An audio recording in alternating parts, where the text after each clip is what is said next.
आप माफी मांग लो। हमने माफी किस बात की?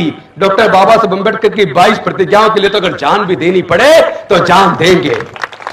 हम झुकेंगे नहीं, ना झुकेंगे, ना बिकेंगे, ना रुकेंगे, ना डरेंगे, आंदोलन चलाएंगे। लोगों ने कोशिश की, पहले डराया, काम नहीं चला, फिर लालच दिया, राज्यसभा ले लो, राज्यपाल बन जाओ। बनते जी बताइए, अगर मैं राज्यपाल बन भी जाता या राज्यसभा की सदस्य ले लेता, उससे क्या होता? पहले क्या राज्यसभा में सदस्य नहीं है? क्या लोकसभा में सदस्य नहीं है? क्या मंत्री नहीं है? अरे हम 5.5 साल मंत्री रह चुके, मरते दम तक लोग ये कहेंगे मंत्री जी जय भीम। हम कभी कुछ बने या ना बने, एक बार बन जाओ, चाहे मरते दम तक बने, उससे क्या फर्क पड़ता है? और मंत्री बनने के बाद अगर समाज के हक अधिकार की लड़ाई ना लड़ पाए तो डूब मरना चाहिए। ऐसे मंत्री पद की कुर्सी का करना क्या है? एक तरफ सत्ता पक्ष, केंद्र की सरकार, वो भी अंदर मन में और आरएसएस भी मन में मानने की लड़ाई तो जायज है, बौद्ध गया को मुक्त तो करना होगा।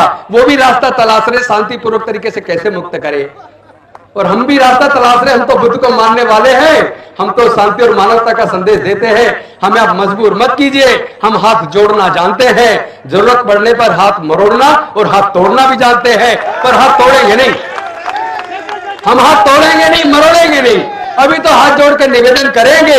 और मुझे पता है आदरणीय प्रधानमंत्री जी खुद बौद्ध हैं, वो कहते हैं, भाई मैं अपनी तरफ से नहीं कह रहा हूं, जब वो पूरे दुनिया में जाके कह रहे हैं मैं बुद्ध के देश से आया हूं, और हमारे यूपी के मुख्यमंत्री तो वो कपड़े ऐसे पहनते हैं, देश में सोचते हैं कि ये बौद्ध भिक्खु है, लेकिन वो बौद्ध भिक्खु नहीं है। हालांकि नाथ संप्रदाय के हैं, नाथ संप्रदाय भी बौद्ध का संप्रदाय था, ये इतिहास गवाह है।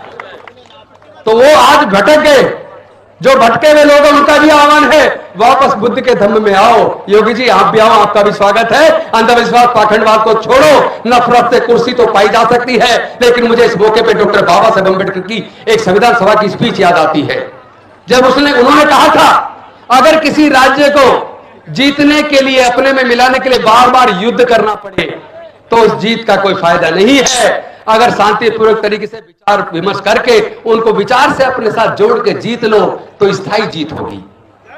तो हमें भी स्थायी जीत चाहिए। गांव के लोग, मैं जानता हूं, बचपन में जाता था, गांव देहात के लोग तो बेचारे राम राम करते हैं, जय सिया राम करते हैं, जय श्री राम नहीं करते।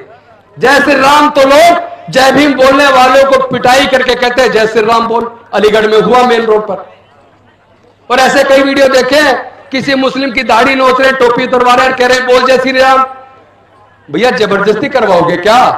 अरे अपने अंदर दम पैदा करो। अगर आपकी विचारधारा में दम होता तो जिस तरह बुद्ध का धम्म पूरे दुनिया में फैला है, आपका धर्म क्यों नहीं फैला? आपका तो भारत में भी सिकुड़ रहा है, आप भारत में इनसिक्योर है, डर रहे कि बौद्ध धर्म बढ़ रहा है, तो बौद्ध धर्म तो बढ़ेगा।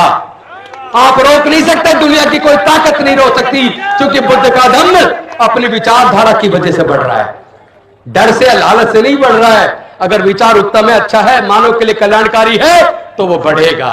तो आप अपने अंदर ऐसी भावना पैदा करो ना कि लोग आपको दिल से स्वीकार करें।